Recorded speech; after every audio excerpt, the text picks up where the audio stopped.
Let's talk about something. What's the real difference between knowing a lot of stuff and actually being wise? It's a question that's been around forever. Today, we're diving into this profound paradox, how it's possible for someone to be filled with truth, yet completely, totally miss the point. So let's get right into it. The ancient scriptures lay out this really unsettling mystery, a kind of puzzle that, you'll see, echoes directly into our own lives today. It's a question that gets right to the heart of what it means to understand anything. I mean, you have to ask, how is it even possible? That some people can know the very words of God, they can memorize them, they can even teach them to others, and yet somehow completely miss the wisdom of God that those words are supposed to reveal. Or think about this. How could a person dedicate their entire life to defending truth, arguing for it, building whole systems around it, And yet remain utterly, personally unchanged by that exact same truth? It's a paradox that should really make all of us just pause and think for a second. And you might be thinking, okay, that's an ancient problem. But here's the thing. This is not just an ancient problem. This might be the defining challenge of our time. We are, and I mean this literally, drowning in information. I mean, look at this. Doesn't this just hit the nail on the head for our modern world? We have more access to knowledge than any generation in all of human history. We can learn faster.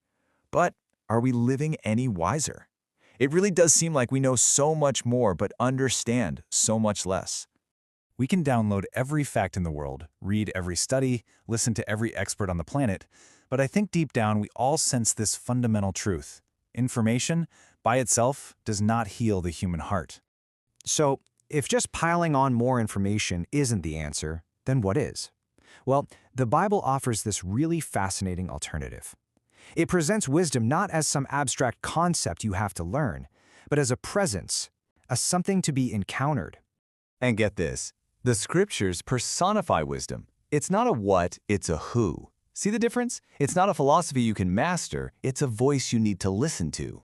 And this wisdom, it isn't passive or hidden away in some dusty book. No way.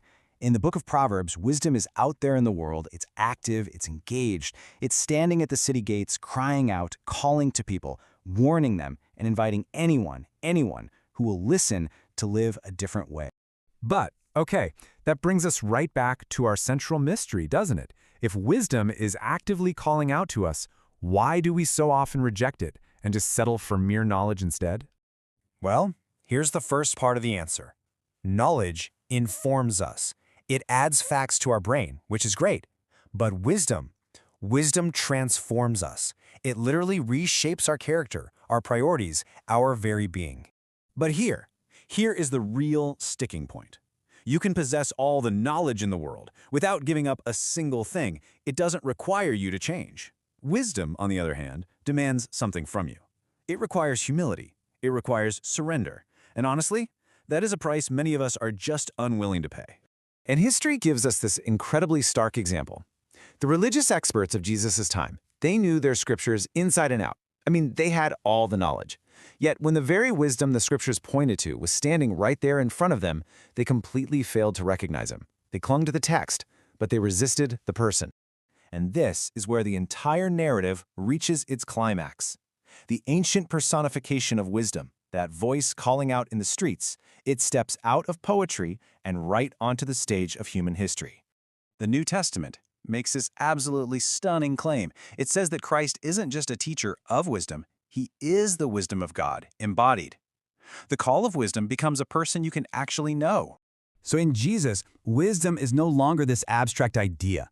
It becomes visible. It has a face. And it looks like this.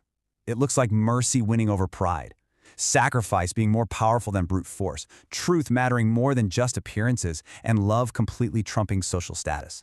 So what does this 2,000-year-old story have to do with us here today? Literally everything. Because the story isn't over. The choice between just having knowledge and actually seeking wisdom is one we all face, every single day.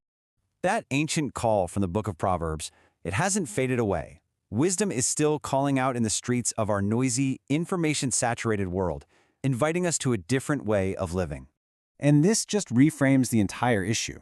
The ultimate question isn't how much you know, it's not about winning a debate. The real question is one of the heart.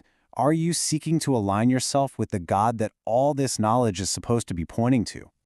And that, right there, is the solution to the wisdom paradox. True wisdom isn't a body of facts you collect. It's a person to be known and a path to be walked. It isn't just known, it is followed.